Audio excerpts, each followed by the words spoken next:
When German soldiers stepped off the trucks at American prisoner of war camps in 1944, they carried more than duffel bags and fatigue, they carried fear. It clung to them like another layer of uniform, woven from propaganda, rumour, and the fading echoes of battlefield terror. They had been told again and again that Americans were savages. The Nazi regime had painted a picture of Allied troops as brutal, vengeful, and bloodthirsty. German commanders warned their men that surrender was a death sentence, torture, starvation, or a bullet in the back of the head. For many, stepping onto American soil as a prisoner felt less like survival and more like entering the lion's den. And so, when the gates of the American camps swung open, they hesitated. Some looked for ditches, others expected dogs, clubs, or jeering crowds. What they found instead unsettled them more than the threat of violence. It was kindness. There were clean barracks, medical tents, warm meals, red, cross oversight, and guards who addressed them not with curses, but with rules. Some were even greeted in halting German. Welcome. Follow instructions. No trouble. It didn't feel like captivity. It felt, in an odd and disorienting way, like dignity. Before we jump back in, tell us where you're tuning in from, and if this story touches you, make sure you're subscribed, because tomorrow I've saved something extra special for you. The structured routine of American camps, mail delivery, work assignments, organized recreation gradually eroded the wall of fear. German prisoners found libraries stocked with German books, classrooms where professors in uniform lectured on history or agriculture, even sports fields where former enemies played soccer together. They were allowed to write home, and their letters, free from censorship, carried reports that baffled families back in the Reich. We are treated well, we are fed, we are alive. Many prisoners began to experience something unexpected: internal conflict. They were soldiers sworn to Hitler, raised to glorify German superiority. Yet here, in the land they had been told was barbaric, they glimpsed humanity, fairness, even opportunity. For some, it sparked admiration. For others, it sowed doubt about everything they had been taught. By 1945, many German POW camps had quietly become places of transformation. Not because of American indoctrination, but because of contrast. Men who had fought under a regime built on hate and fear now lived under a system built on law, order, and even in war, a measure of compassion. For many German prisoners, it was not just the beginning of captivity, it was the beginning of clarity. What they encountered instead was baffling. There were hot showers, clean bedding, medical exams. They were issued toothbrushes, blankets, and soap. They were given 3 meals a day, plain, but plentiful. Many would later write that the meals alone were enough to disorient them. They were fed more consistently and generously as prisoners than as soldiers in the field. For men accustomed to watery soup and stale bread, the taste of real food felt unreal. But the biggest shock was yet to come. One evening, after roll call, guards instructed a group of prisoners to line up at a large building near the center of the camp. Suspicious but curious, they entered. There, in rows of seats, with a projector humming quietly in the back, was something that made many of them question whether they had truly been captured at all. A movie theatre. Inside a prison camp, with real Hollywood films, projected on a big screen, with German subtitles. The disbelief was so deep that some prisoners initially thought it was a psychological trick, an illusion meant to soften them before interrogation or punishment. Their captors did not force them to watch. They simply invited them to sit, relax, and enjoy a movie. Some refused, sitting stiffly, waiting for the deception to reveal itself. But nothing happened other than the film starting. For German soldiers, this experience struck at the very heart of Nazi propaganda. They had been told that America was a land of chaos, crime, and moral decay. They had been told that Americans were incapable of discipline, virtue, or culture. Yet here, in captivity, they were being offered not only food and shelter, but music, comedy, storytelling, and entertainment. They were treated not as animals or enemies, but as men. Many POWs later wrote that the movie theater was not just entertainment, it was enlightenment. Seeing how Americans treated their prisoners became, for some, a turning point in how they understood the war. These were not monsters. These were people, with laws, principles, and a belief that even enemy soldiers deserved basic dignity. And the shock did not stop there. Libraries were established within many camps, stocked with books, German novels, history texts, and even political theory. Discussion. Groups formed. Some camps offered classes in English, engineering, or agriculture. Medical care was reliable, humane, even compassionate. The Red Cross regularly inspected conditions. Prisoners were paid small wages for labor, which they could spend at camp canteens. None of this erased the fact that they were prisoners. They lived under guard, fenced in, far from home. Some struggled with guilt, shame, or trauma. But it did force them to ask uncomfortable questions. If this is how Americans treat their enemies, what does that say about everything we were taught back home? What does it say about the regime we fought for? For many, the experience was transformative. They began writing letters home describing the camps, not as hellish prisons, but as strange, humane places. Some spoke of the shocking kindness of guards who helped them learn English, shared cigarettes, or explained American customs. Some began to question Nazi ideology. A few, when repatriated, would later help rebuild Germany not as a dictatorship, but as a democracy. Not every prisoner changed, not every prisoner wanted to. But for thousands, captivity became an unexpected education, not in defeat, but in humanity, in safety, in dignity, and in the realization that war, like truth, looks different depending on where you stand. For men who expected a bullet, finding a movie theater instead was not just a surprise, it was the beginning of a transformation. The first wave of Wehrmacht prisoners began arriving in the United States in 1943, following the conclusion of the North African campaign. These were seasoned soldiers from Rommel's famed Afrika Korps, veterans of desert warfare who had fought in Tunisia and survived some of the most intense engagements of the war. Many had believed that captivity would mean misery, brutality, or death.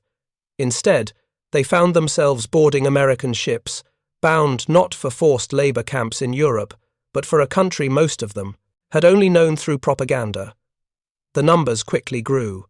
By war's end, more than 240,000 German prisoners would be held in American camps scattered across the continental United States, from dusty compounds in Texas to forested enclosures in Wisconsin, and from the farmlands of Iowa to the isolated pine barrens of Georgia.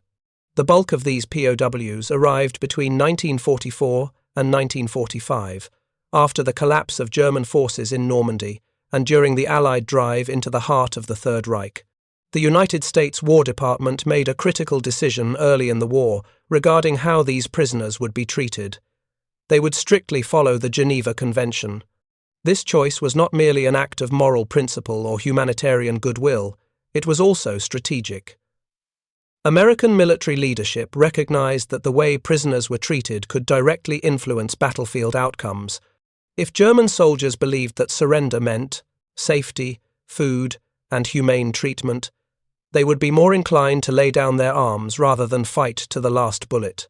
Every surrender, after all, was one less battle, one less ambush, and potentially one less American casualty. This policy paid dividends.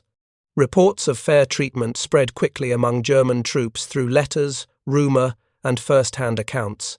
As the war dragged on and defeat became more likely, more German soldiers surrendered voluntarily, especially in the Western theaters.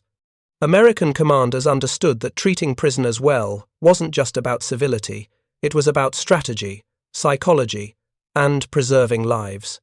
In time, these POW camps became something more than holding facilities. They became unexpected spaces of observation, learning, and, for some prisoners, quiet transformation. The Afrika Korps veterans who had once fought across sand dunes now found themselves harvesting wheat in Kansas, watching films in camp theaters, and writing home about a land very different from what Nazi propaganda had promised. In those camps, war did not end, it changed form, and for many, it was where understanding began. But there was another factor at work.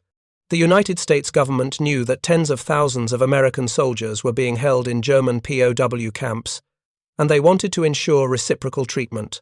By maintaining high standards for German prisoners, they created diplomatic leverage to protect American POWs in German custody. What resulted from these policies was a system of prisoner camps that shocked nearly every German soldier who experienced them. The contrast between Nazi propaganda and American reality was so extreme that it fundamentally challenged the worldview these men had been indoctrinated with since Hitler came to power. Before we understand their shock, we need to know what these soldiers expected.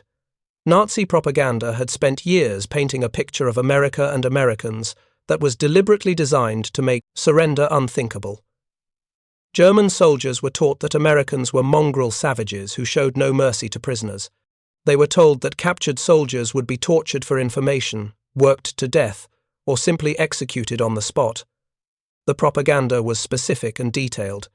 It described Americans as culturally inferior, motivated only by material greed, and lacking any sense of military honor.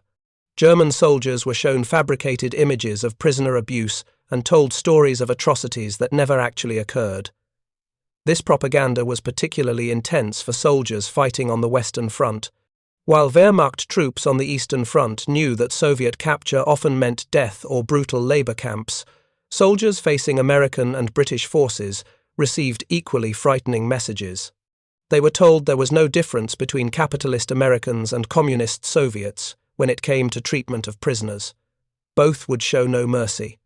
For SS troops and hardcore Nazi believers, this propaganda reinforced their fanaticism. They truly believed that capture meant certain death, so they fought with desperate ferocity. But for regular Wehrmacht soldiers, especially later in the war when German defeat became obvious, the propaganda created a terrible dilemma. Surrender might save their lives, but everything they had been told suggested it would lead to something worse than death on the battlefield. Then came the moment of capture.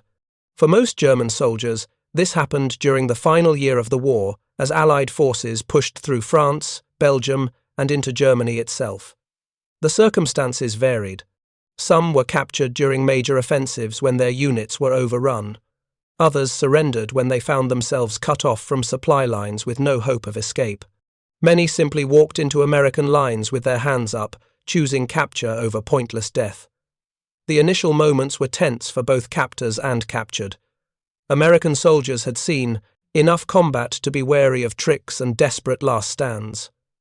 German soldiers were terrified of what came next, believing they were moments away from execution. Instead, something unexpected happened. American soldiers searched them for weapons, treated their wounds if they were injured, and offered them water and cigarettes. This simple act of basic human decency was the first crack in the propaganda they had been fed. One German paratrooper captured during the Battle of the Bulge later described his shock when an American medic bandaged his wounded leg and gave him morphine for the pain. He had expected to be shot, not treated.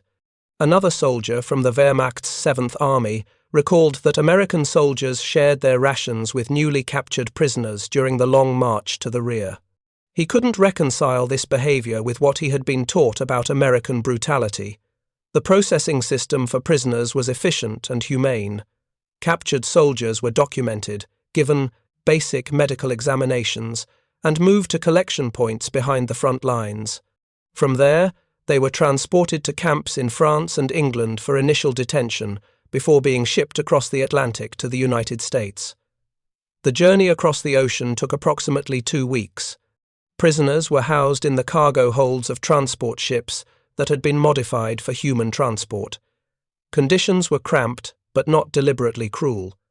They received regular meals and medical care during the voyage.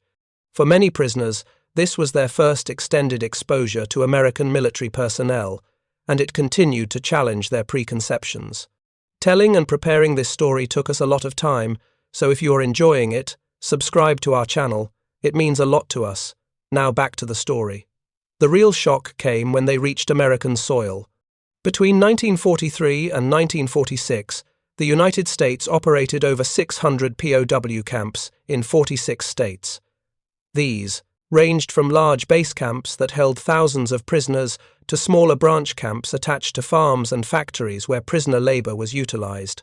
The largest camps were in the south and southwest, where the climate was mild and land was plentiful.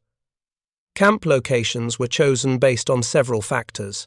They needed to be far from military installations and coastal areas for security reasons. They needed adequate space, water, and infrastructure. And they needed to be in areas where prisoner labor could be economically useful.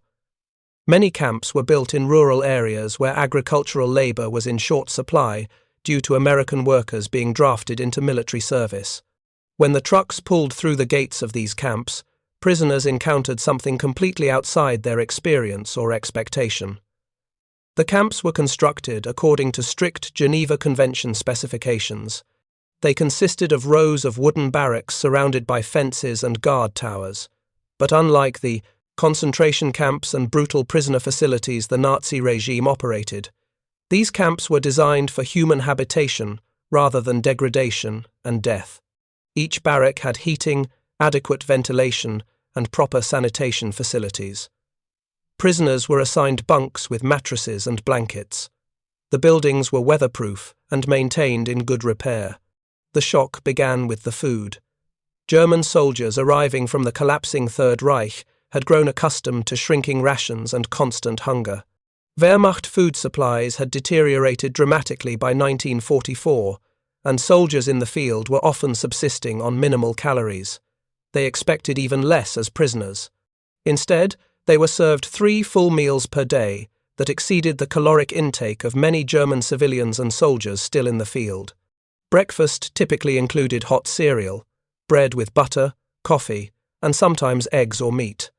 Lunch and dinner featured meat, potatoes or rice, vegetables, bread, and dessert. The portions were substantial. Prisoners could eat until they were full. One German officer captured in Normandy wrote in his diary that the first meal in American custody contained more meat than he had seen in a month of combat in France.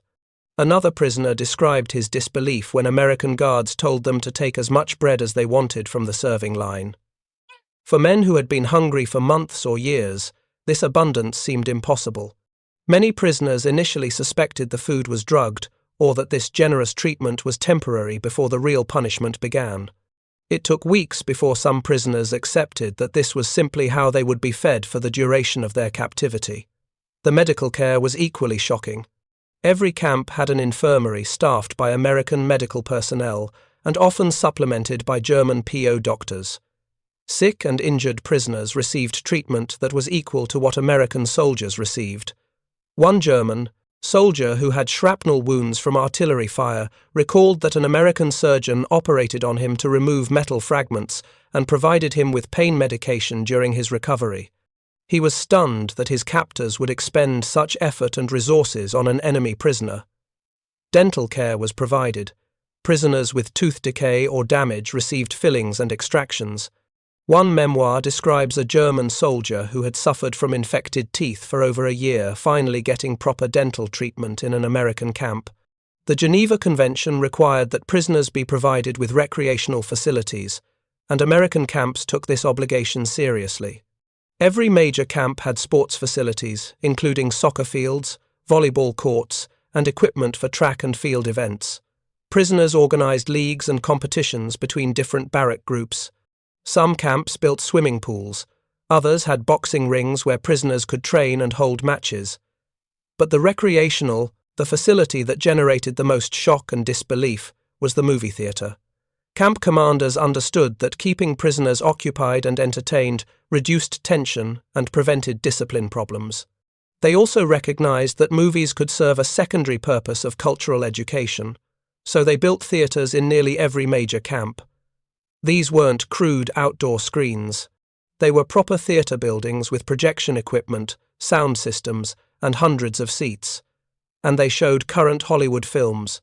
The experience of sitting in a movie theater watching American films was surreal for German prisoners. These were enemy soldiers who had been shooting at Americans weeks or days earlier. Now they were watching Clark Gable, James Stewart, and Gary Cooper on the big screen. The films were shown with German subtitles created specifically for POW camps. Prisoners could choose to attend or not. There was no mandatory propaganda component. They were simply entertainment options, available to anyone who wanted to watch. One former prisoner described his first visit to the camp theater at Camp Concordia in Kansas. He expected crude propaganda films designed to break their morale. Instead, he watched a musical comedy that made him laugh for the first time since his capture. Another prisoner recalled watching westerns and being fascinated by the American mythology of the frontier. He had grown up on German western novels by Karl May, and now he was seeing the real American interpretation of these stories. The psychological impact of these theaters cannot be overstated. For men who had been told that Americans were culturally bankrupt savages, the experience of watching sophisticated Hollywood productions challenged that narrative at a fundamental level. The films demonstrated American industrial capability, cultural creativity, and a society that was clearly not the primitive wasteland Nazi propaganda had described. Some prisoners attended movies almost nightly, desperate for the escape and the glimpse of normalcy they provided. Others stayed away, feeling that watching enemy entertainment was a betrayal of their country and comrades still fighting. Libraries were another shocking amenity. Camps established libraries stocked with thousands of books in German. These included classic literature, philosophy, history, and technical manuals.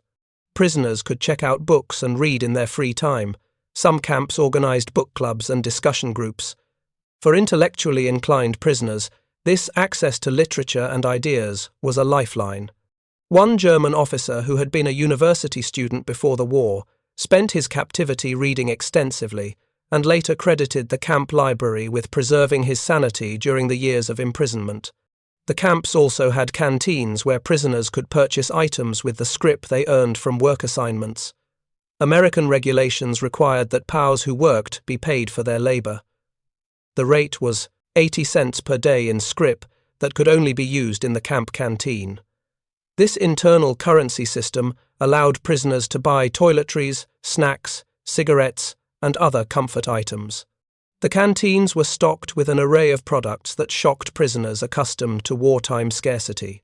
Chocolate bars, razor blades, soap, writing paper, and tobacco were all available in quantities that seemed impossible to men from a nation facing total economic collapse. Religious services were accommodated without restriction. Camps had chaplains or made arrangements for priests and ministers to visit regularly. Prisoners could attend services, receive religious counseling, and practice their faith without interference. This stood in stark contrast to the Nazi regime's complicated relationship with Christianity and its active persecution of religious leaders who opposed the government. Catholic and Protestant prisoners found that they could worship more freely in American captivity than they often could in Nazi Germany. Education programs were extensive. The United States government saw POW camps as opportunities for denazification and democratic education. Voluntary classes were offered in English, American history, civics, and various trades and skills. Prisoners could take correspondence courses from American universities. Some camps organized elaborate educational programs that resembled small colleges. The goal was to prepare prisoners for eventual return to Germany with skills and perspectives that might help rebuild their nation after Nazi defeat. But perhaps the most profound shock came from the treatment they received from American guards and camp administrators. The guards were professional and generally fair. There were rules and discipline, but physical abuse was rare and punished when it occurred. Prisoners were addressed respectfully and expected to follow camp regulations, but they were not degraded or humiliated as a matter of policy. One German soldier, captured at Normandy, recalled a conversation with an American guard who had emigrated from Germany in the 1930s. The guard spoke German fluently and talked about his life in America, answering questions about American society and politics. This personal interaction with someone who had chosen to leave Germany and prosper in America was more effective counter-propaganda than any official program could have been. The contrast with the Eastern Front was particularly stark for prisoners who had previously fought against Soviet forces. Those soldiers knew firsthand what real brutality looked like. They had witnessed the treatment of Soviet prisoners in German camps and understood what awaited them if captured by the Red Army. Being captured by Americans instead of Soviets often felt like winning a lottery. They knew their comrades captured in the East faced starvation, forced labor, and death rates that exceeded 50%. Meanwhile, they were watching movies and playing soccer. Not everyone adjusted well to this treatment. Hardcore Nazis among the prisoner population struggled with the cognitive dissonance.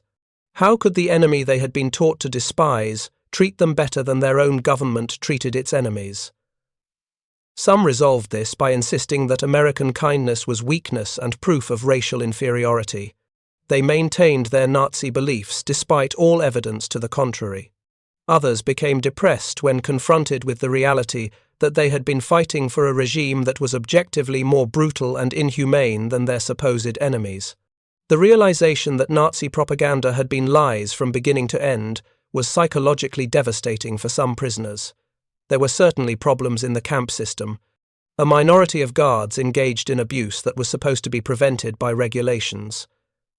Some camps had corrupt administrators who skimmed supplies or showed favoritism. Prisoners occasionally fought among themselves, with Nazi loyalists attacking those who expressed anti-Hitler sentiments. In a few cases, hardcore Nazi prisoners murdered fellow Germans, whom they considered traitors for cooperating with Americans or speaking positively about democratic values. These incidents were investigated and perpetrators were punished, but they revealed the intense political divisions that existed within the prisoner population. The work programs generated some controversy. Geneva Convention rules allowed prisoners to be assigned work that supported the local economy, but prohibited work that directly supported military operations. German POWs were put to work on farms, in lumber operations, and in food processing facilities. They helped harvest crops throughout the American agricultural heartland. For many rural Americans, German POWs became a familiar sight working in fields alongside civilian laborers. The farmers who employed them were often surprised by how hard the prisoners worked and how skilled many were at agricultural tasks. Some prisoners later recalled their work assignments as the most positive aspect of their captivity. They enjoyed getting out of the camp, doing productive work, and interacting with American civilians. One former prisoner described working on a farm in Iowa and being invited into the farmer's home for dinner. The family treated him like a regular hired hand rather than an enemy prisoner. This experience of American hospitality towards someone who had recently been trying to kill Americans was incomprehensible to him. Another prisoner worked at a lumber camp in the Pacific Northwest and formed friendships with American workers that lasted decades after the war ended.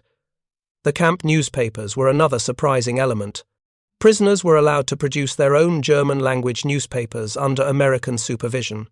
These papers included news from home that had been screened for propaganda, camp announcements, sports scores from prisoner leagues, creative, writing, and opinion pieces. Some became quite sophisticated publications with regular contributors and editorial standards.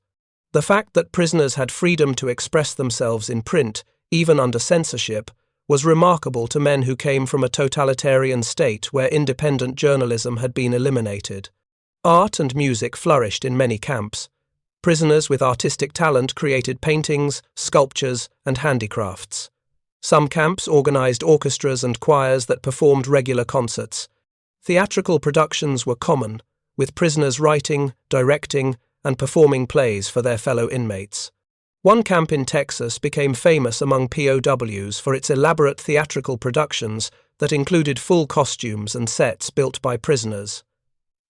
These cultural activities served multiple purposes. They gave prisoners creative outlets, maintained morale, and demonstrated that American authorities respected the cultural traditions of their captives. As the war progressed and news from Germany became increasingly grim, many prisoners began to realize that their captivity in America might have saved their lives.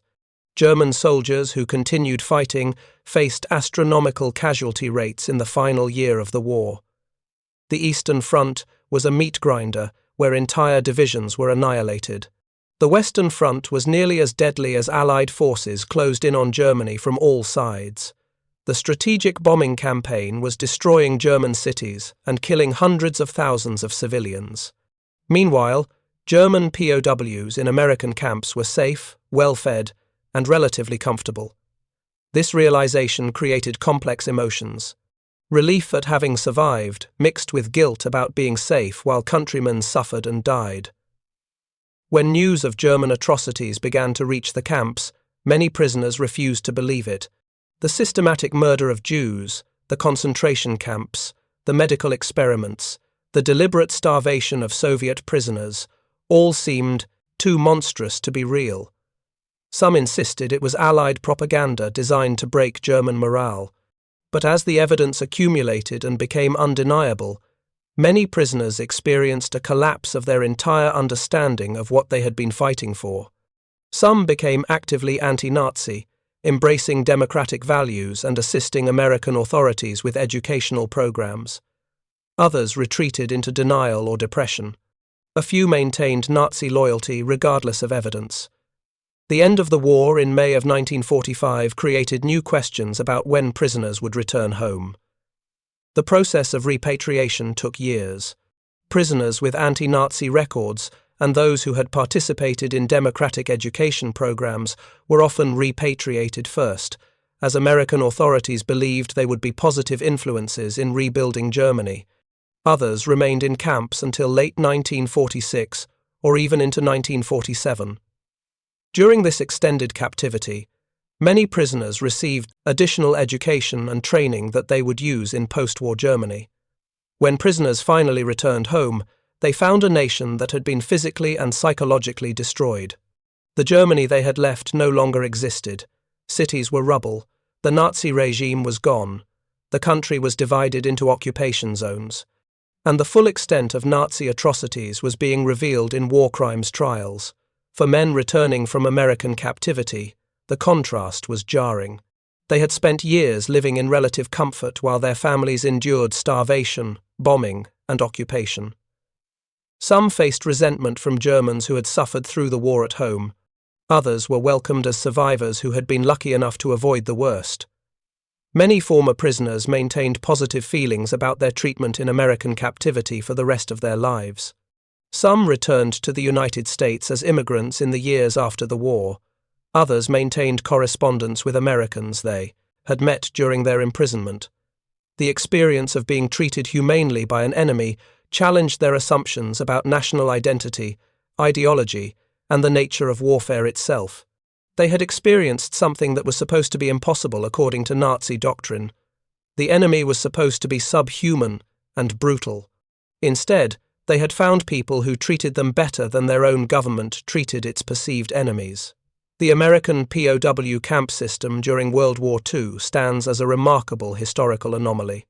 At a time when warfare had reached new levels of brutality, when total war justified virtually any action against the enemy, and when reciprocal atrocities were expected and common, the United States made a conscious decision to treat enemy prisoners with dignity and respect.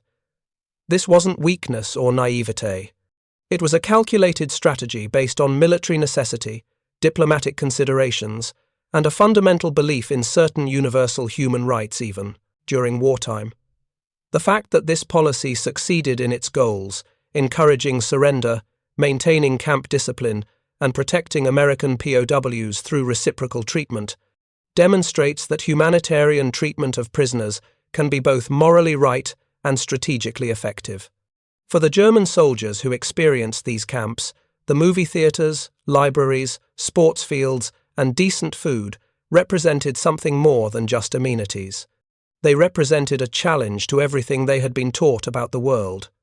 They had been told that might made right, that weakness deserved contempt, and that their enemies were racially inferior subhumans.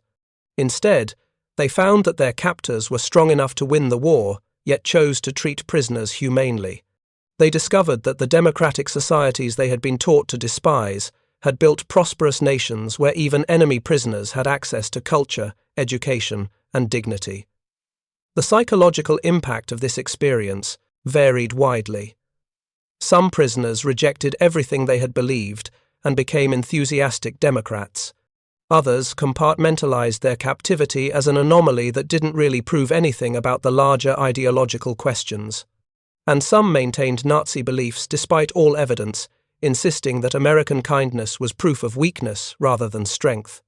But for many, the experience of humane treatment in captivity planted seeds of doubt that would eventually grow into a rejection of the totalitarian ideology they had served. The Federal Republic of Germany, that emerged in West Germany after the war, was built partly by men who had experienced democracy firsthand as prisoners of war in America. Today, the camps are mostly gone.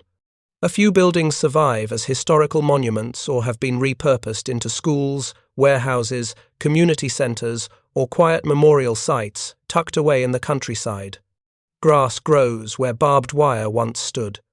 Classrooms occupy what used to be barracks. Families picnic near places where sentries once patrolled. Time has softened the physical traces, but the legacy of those camps, American prisoner of war camps, holding tens of thousands of German soldiers, left a profound, though often overlooked, imprint on the post-war world.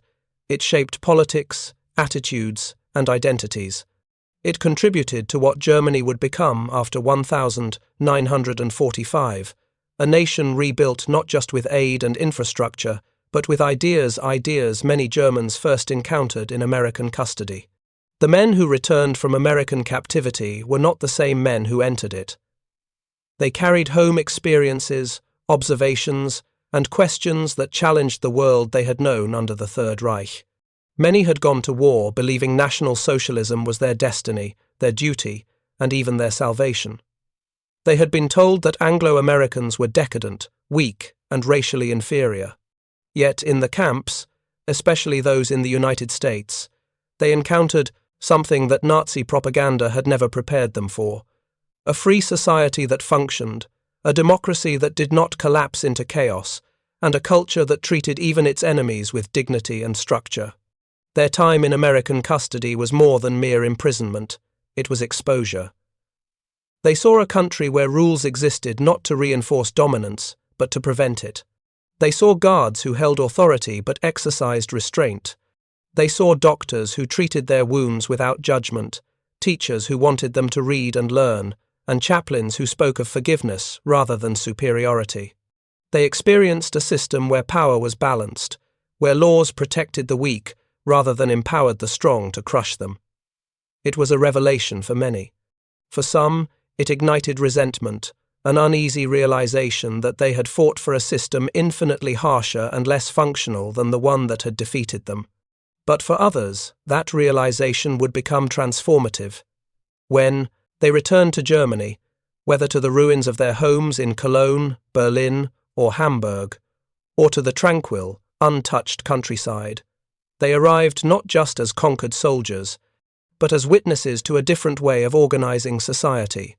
Historians later observed that a remarkable number of these former POWs went on to become teachers, local officials, business leaders, and community organizers in West Germany.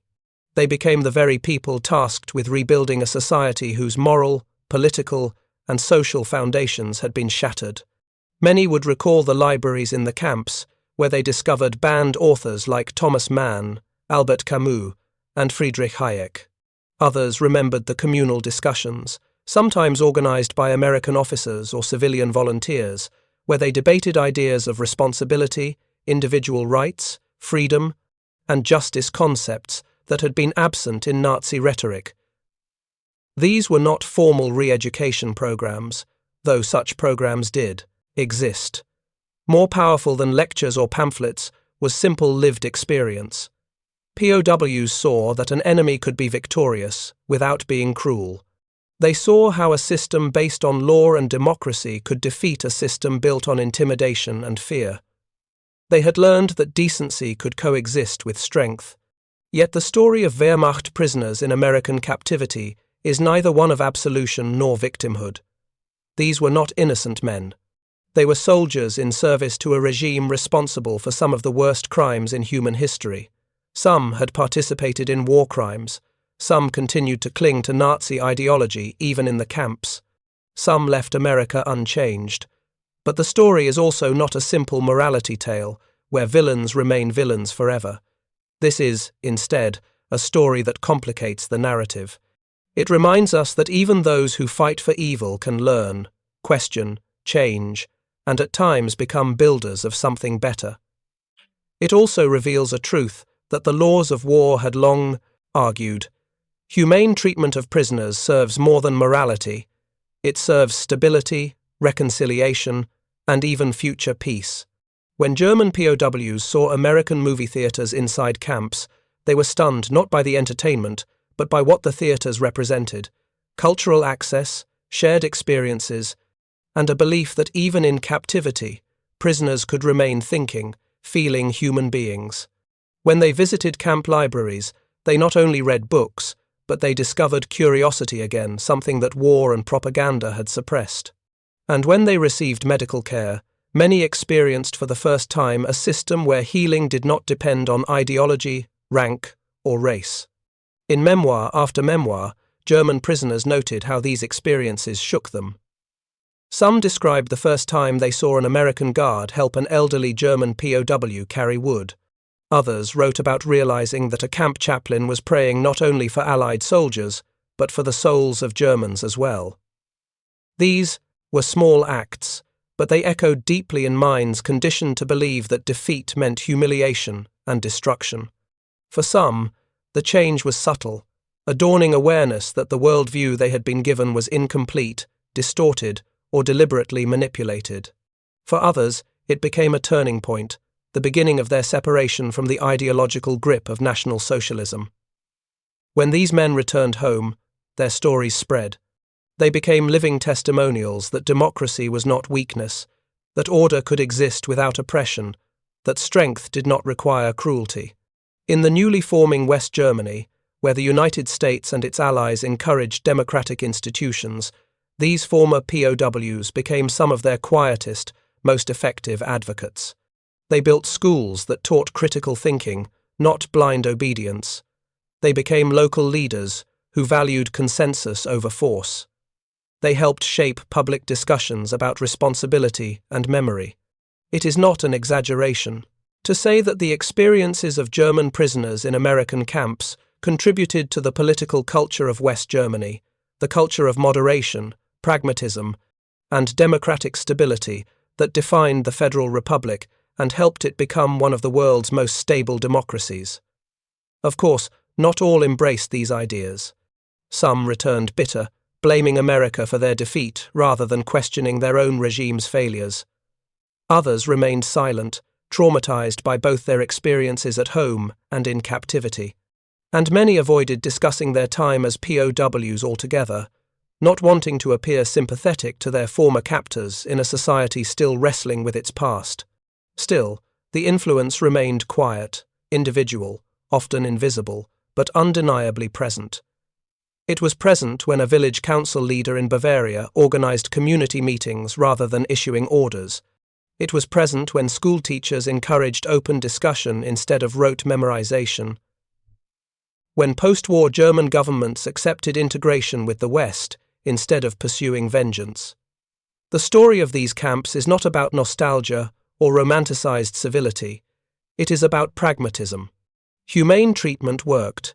It produced results that punishment and cruelty rarely do. It laid seeds for future cooperation, reconciliation, and even alliance. A decade after the war, former enemies became partners in NATO. Some of those former POWs became soldiers again, this time wearing uniforms of a democratic Germany, allied with the very nation that once held them behind barbed wire. Today, as we pass the places where the camps once stood, it is tempting to see only emptiness or silence. But the real legacy of those places is not in the preserved buildings or crumbling foundations. It is in the ideas that survived, travelled, and took root across an ocean and back. It is in the understanding that even in war, humanity can survive, and that sometimes humanity can even win. The story of Wehrmacht prisoners in American camps challenges simple narratives about World War II. It reminds us that history is not just about armies, tanks, strategies, or treaties. It is also about encounters between individuals, between cultures, between ideas. It is about what happens when those encounters quietly reshape the future. They were soldiers of a brutal regime, yet they encountered grace. They had participated in destruction, yet they saw how a society could build. And while they had fought for a vision of power based on domination, many returned believing instead in a different kind of power, the power of law, of fairness, of shared dignity. In the end, that is the paradox and the promise of their story. Even in total war, humanity can survive. And sometimes, by treating even our enemies with dignity, we help sow the seeds of peace that no battlefield victory alone could ever plant. Up next, we have 2 more incredible stories that are waiting for you. Just click the image you want to watch, and it will take you there. If you enjoyed this video, make sure to subscribe. It would mean a lot.